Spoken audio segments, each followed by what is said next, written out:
Those stories and more coming your way in just moments. But first, breaking news happening right now on 12 News at 10 o'clock this Saturday night. Arizona lawmakers very close to finalizing a $16 billion budget for the upcoming fiscal year. You're taking a live look inside of the Arizona State Senate, where right now 12 News journalist Joe Dana says senators are finishing up their votes. Earlier tonight, the House giving the green light to the deal and has now adjourned. This bill now heading to Governor Katie Hobbs for her signature as well. 12 News journalist Joe Dana, as we mentioned, has been covering the budget proceedings all day long. He will join us shortly with the very latest. Now at 10 o'clock tonight, 2 toddlers are dead in separate drowning incidents across the valley today. One of those scenes taking place in the North Valley near 35th Avenue and Deer Valley Road. Investigators say a 2-year-old girl died after falling into the backyard of a swimming pool. It just happens in instance. It just takes 2 seconds. In situations like this, 10 minutes felt like 2 seconds. And that's what we're hearing from the family. The child was possibly in the water for 10 minutes. But now I can tell you that this is the second child that has passed away today. Investigators now working to figure out how that scene unfolded. As you just heard Captain Keller say tonight, 12 News has also learned that a 1-year-old boy has died after he fell into a hot tub this afternoon. This scene unfolding near 59th Avenue and Thomas in Phoenix. First responders rushing the boy to the hospital where he later died tonight. Police investigating the scene. They say it's still unknown just how long he was in the water before he was found. These drownings, a big reason why 12 News is dedicated to helping keep you and your family safe around water this summer through the Water Watch campaign. You can find life-saving tips and resources right now at 12news.com/waterwatch. Let's get you ready to head out the door for the start of your Sunday. It is Father's Day, and it will be another weather impact alert day across the valley as we continue to roast in excessive heat. Meteorologist Ginger Jeffries here with a look at what's on tap. Yeah, once again, the National Weather Service putting the highlight on Phoenix tomorrow because of our excessive heat. The warning issued for today, it will expire tomorrow as temperatures are looking to get upwards of 110 degrees. So what do you need to know? Well, this is really going to be the biggest impact between about 11 and 9 o'clock. That's when we're seeing temperatures that are on the excessive side, over 100 degrees. So what do you need to do? Limit your outdoor exposure, stay hydrated, and be very aware of the signs of heat exhaustion. At 10:04 at night, we're still over 100 degrees, 101 right now in Phoenix, 100 in Scottsdale. As far as the numbers tonight, we are going to start cooling down, but look at our overnights really just dropping down into the mid 80s. That means we are setting the stage for yet another very toasty day tomorrow, as highs should climb to 111, making for a weather impact alert that on Monday, temperatures do start to scale down a bit, but we're staying on the higher side of things with more heat in the forecast for you next week. And of course, monsoon season now underway. I've got your monsoon meter coming up in a couple minutes. Jonathan? Ginger, we'll see you then. Thank you. Now to wildfire coverage tonight, where we are learning that fire crews have made big progress on the Rose Fire. The fire just outside of Wickenburg now 90% contained.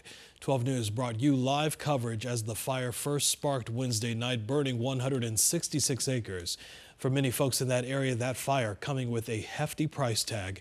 Tonight, 12 News journalist Jade Cunningham talking with folks who live in the area, now being forced to rebuild their lives.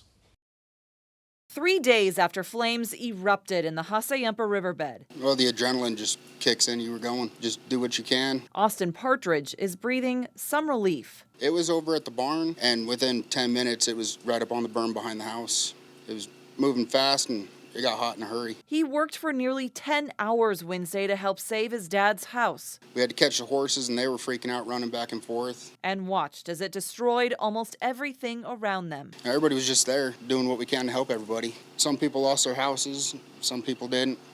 And it's just the way the fire moved. We got the cat and my mom's ashes, and he got the clothes on his back and a few other personal items. Cara Tracy's childhood home is ash. We lost a lot of sentimental items in the house. We have all of my mom's life pictures of when she was a child, when she was pregnant with her kids. And so she has all those memories in a box, and they're all gone. Her father was home as the fire spread to the house. He got out, but couldn't bear to watch as 25 years of memories burned in minutes. It does really break our hearts that we lost everything. Like I said, we lost our mother in March and our grandma in July of last year.